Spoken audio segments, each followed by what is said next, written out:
네, 이번에 헝가리 사고 유람선 관련 소식 전해드립니다. 어제 유람선 허블레아니호가 가라앉은 지 13일 만에 인양에 성공했는데요. 네, 시신 4구를 발견했지만 아직 실종자 4명은 찾지 못했습니다. 현장 연결해 보겠습니다. 이준음 기자.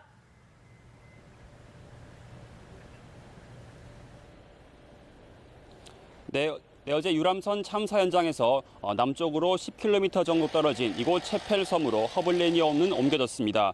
이곳 시간으로 오전 10시부터 우리 소방대원들도 이곳 현장에 도착을 했는데 아직 선체 진입 허가가 나지 않아서 대기만 하고 있습니다. 대신 헝가리 측에서 수색견을 데리고 들어갔지만 추가 발견 소식은 아직 들려오지 않고 있습니다. 앞서 어제 헝가리인 선장 1명을 포함해 한국인 시신 3구를 수습했습니다. 30대와 50대 한국인 여성과 허블레니아호 최연소 탑승자인 6살 여자아이인데요. 발견 당시 이 50대 여성이 이 아이를 꼭 안고 있었던 것으로 알려지며 주변을 안타깝게 하고 있습니다. 일단 선박 내부에 진흙이 많아 완벽하게 수색이 되지 않은 만큼 추가 수색 과정에서 실종자를 발견할 가능성은 아직 남아 있습니다. 예, 선체 내부에서 실종자가 발견이 안 되면 수색을 확대해야 되지 않을까 싶은데 향후 계획은 나왔습니까? 자, 이건 박수주 기자가 취재했죠.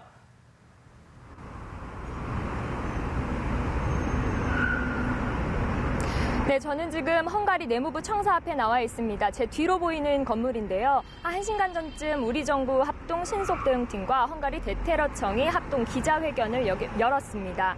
여기에서 향후 수색 계획도 일부 언급이 되는데요. 일단 우리 정부는 수색 확대를 요청하고 있습니다. 특히 사고 현장 주변에 수중 음파 탐지기와 잠수부를 투입해서 수중 수색을 벌일 것을 지금 요청하고 있습니다. 그간 사고 지점 하류 100km 지점 이내에서 주로 수색을 진행을 해왔지만 이제 벌써 사고가 난 지 2주가 지나고 있습니다. 다뉴브강을 따라서 인접 국가로도 수색 확대를 요청할 계획인데요. 크로아티아나 세르비아, 루마니아, 불가리아와 같은 국가 등입니다. 다뉴브강에서 실종됐다가 4개월이 지난 이후에 발견된 경우도 있다고 해서 일단 헝가리 경찰은 어제 수색 규모를 지금보다 2배 강화하겠다고 밝히고 있습니다. 헝가리 주민신고로 지금까지 실종자 4명을 발견한 만큼 적극적인 주민 신고도 우리 정부는 당부했는데요. 다만 아직까지 선체 내부에서 추가 실종자 발견 소식이 들려오지 않고 있어서 수색이 장기화될 가능성도 배제할 수 없습니다. 수색 기간은 우리 정부가 추가로 헝가리 측과 협의해야 할 부분입니다. 네, 무엇보다 하루빨리 실종자가 모두 돌아오면 좋을 텐데 이 기자, 일단 인양이 되면서 이번 사고 원인에 대한 조사도 본격화됐죠.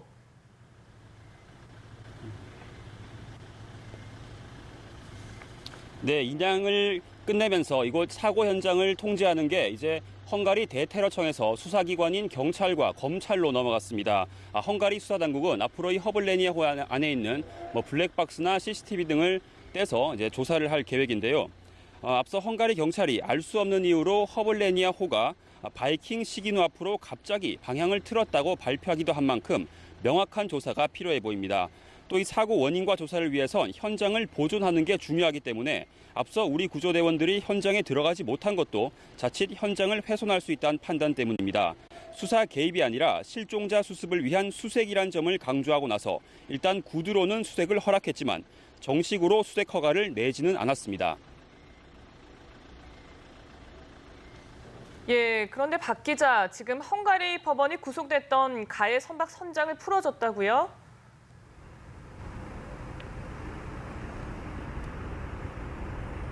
네, 그렇습니다. 오늘 오전 헝가리 법원이 가해 선박 선장을 풀어주기로 보석을 결정했습니다. 바이킹 시그노 선장은 우크라이나 출신의 64살 유리 씨 선장인데요. 현지 시간으로 지난 1일 구속됐다가 법원이 보석금을 걸고 조건부 석방을 해준다는 걸 검찰이 이의 제기해서 다시 붙잡아놨습니다. 하지만 법원이 이번에 검찰 항고를 기각하면서 결국 풀려나게 됐습니다. 이번에도 조건부 석방인데요. 보석금을 우리 우리 돈으로 6,200만 원을 냈고요.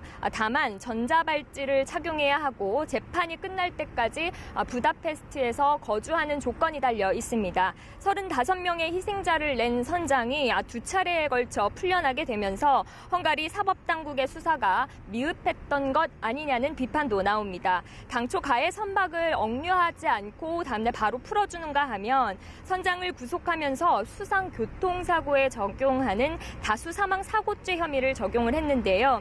이후 사고가 난 것을 알고도 구조하지 않았음을 의심할 수 있는 후진 영상이 공개됐음에도 검찰이 혐의를 바꾸지도 않고 추가하지도 않았기 때문입니다. 게다가 이 선장은 44년간 무사고라고 주장을 했지만 지난 4월에도 네덜란드에서 유람선을 몰다가 유조선을 들이받은 사실이 뒤늦게 드러나며 거짓말이 들통난 바 있습니다. 이번 유람선 사고 이후에도 휴대전화 데이터를 모두 삭제해서 증거인멸 정황이 드러난 바 있습니다. 하지만 우리 정부 대응팀은 사고 원인이나 유리선장 수사는 관여하기 좀 어렵다고 보고 있습니다. 공동 수사는 힘들다고 보고요. 일단 사법 공조 체계를 유지하면서 정보 공유를 계속 이어나가겠다는 입장입니다. 네. 강력 처벌을 원하고 있는 피해자 가족들에게는 굉장히 실망스러운 소식일 것 같습니다. 지금 현지에서 피해자 가족들은 어떻게 생활하고 있습니까?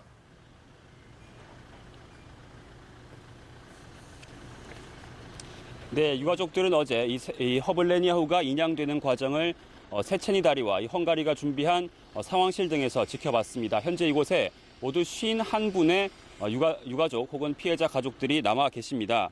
이번 주 안에 약 절반 정도가 귀국할 예정입니다.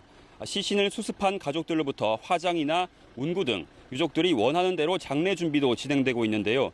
아직 찾지 못한 실종자들도 가족들과 함께 고향으로 돌아갈 수 있기를 이곳 헝가리 국민들과 현지 교민들은 바라고 있습니다.